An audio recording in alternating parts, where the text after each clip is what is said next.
আসসালামু আলাইকুম। আমি মোহাম্মদ জাকির ইসলাম ওয়েস্টার্ন মিথোলজি চ্যানেলটিতে আপনাদেরকে স্বাগত জানাচ্ছি। আজকে আমরা পুরাণ সম্পর্কে জানবো, আসলে পুরাণ কি এবং গ্রিক পুরাণ সম্পর্কে প্রাথমিক ধারণা নিব।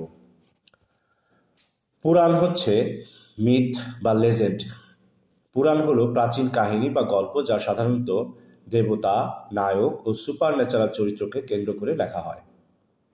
মানুষের জীবন, প্রাকৃতিক ঘটনা, সামাজিক ও ধর্মীয় বিশ্বাস বোঝাতে ব্যবহৃত হয়।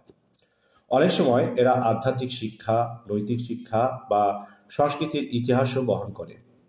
মূল বৈশিষ্ট্য হচ্ছে সত্য বা ঐতিহাসিক প্রমাণের ভিত্তিতে নয়, বরং ধারাবাহিক বিশ্বাস ও কথ্য কাহিনী।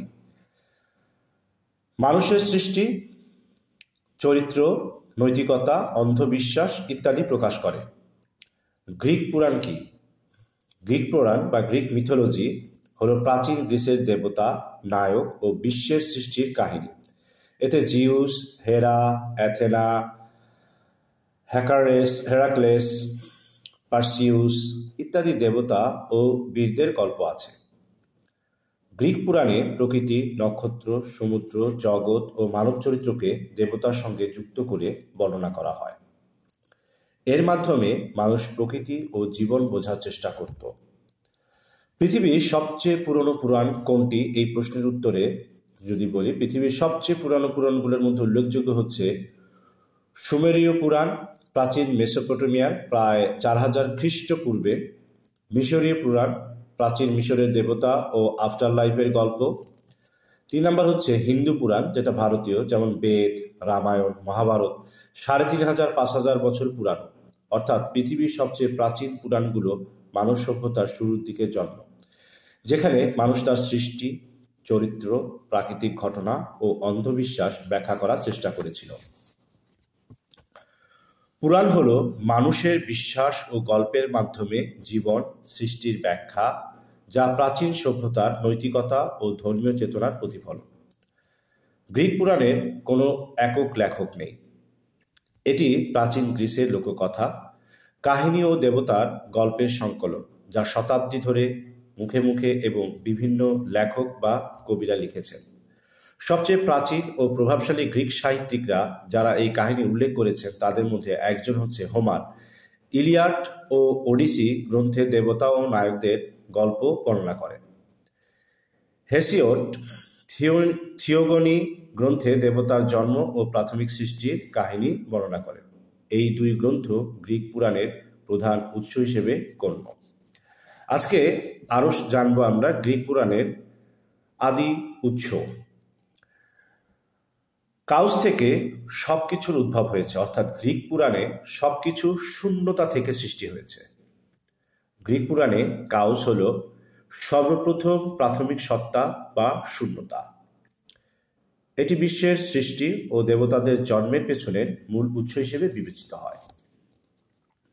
গ্রিক পুরাণ অনুযায়ী কাউস থেকে অন্যান্য প্রাথমিক সত্তাগুলোর জন্ম নেওয়া ও উদ্ভবের পদ্ধতি হল প্রাকৃতিক, আত্ম উদ্ভাবনী এবং বিমূর্তভাবে বর্ণিত। এটি কোনো দৈহিক প্রসবের মতো নয়, বরং সৃষ্টি ও অস্তিত্বের আত্ম উদ্ভাবনের ঘটনা। গাইয়া ও ইউরেনাস ছাড়াও আরও কিছু আদিম সত্তা বা প্রাইমডিয়ালস ছিল। জন্ম বা সৃষ্টি পদ্ধতি। গ্রিক পুরাণ অনুযায়ী প্রাথমিক সৃষ্টির সব প্রধান ও আঞ্চলিক সত্তাগুলো একসাথে হলো। 1 নাম্বার, প্রথম হচ্ছে কাউস, প্রাথমিক শূন্যতা এবং বিশৃঙ্খল একটা অবস্থা ছিল। দ্বিতীয় হচ্ছে গাইয়া, পৃথিবীর সব জীব ও স্থিতিশীল ভূমির মা গাইয়া। তৃতীয় নাম্বার হচ্ছে কাউস, গাইয়া বললাম। তৃতীয় নাম্বার হচ্ছে ইউরেনাস। ইউরেনাস হচ্ছে আকাশের দেবতা, গাইয়ার স্বামী। 4 নাম্বার হচ্ছে টার্টারাস, নিচের জগৎ ও গভীর অন্ধকার। 5 নম্বর হচ্ছে এরোস, প্রেম ও আকর্ষণের দেবতা, সৃষ্টির শক্তি। 6 হচ্ছে নাইট, রাত এবং অন্ধকার ও রহস্যের প্রতীক। 7 হচ্ছে হেমেরা, দিন এবং আলো। 8 হচ্ছে এইয়র, আকাশ ও শুদ্ধ আলো। 9 হচ্ছে ক্রোনাস, সময়ের দেবতা। 10 হচ্ছে এরিনিস বা এরেবাস, অন্ধকার ও ছায়ার প্রতীক। 11 হচ্ছে হাইড্রোস, প্রাথমিক জল বা মহাসাগর। 12 হচ্ছে নেমেসিস, ন্যায় বিচার ও প্রতিশোধের দেবী। 13 হচ্ছে ফ্যান্টাসমা, আত্মা, যেটা হিউমা বা স্পিরিট, জীবন, শ্বাস ও প্রাণের প্রতীক। 14 নম্বর হচ্ছে চ্যাসম বা খায়স, গভীর ফাঁক বা শূন্যতার প্রতীক। 15 হচ্ছে হাইমা বা হাইমেরা, প্রাথমিক বরফ ও তুষারের প্রতীক। কিছু আঞ্চলিক কাহিনী, এগুলো প্রত্যেকটাই হচ্ছে আঞ্চলিক কাহিনী। গুরুত্ব: কাউস হলো সৃষ্টির প্রথম উৎস, যার থেকে পৃথিবী, আকাশ, দেবতা ও প্রাণের সৃষ্টি হয়। এটি গ্রিক পুরাণের বিশ্ব সৃষ্টির শুরুর বিন্দু বা শুরু। পরবর্তীতে আমরা গাইয়া এবং ইউরেনাস সম্পর্কে জানব। সে পর্যন্ত সবাই ভালো থাকবেন।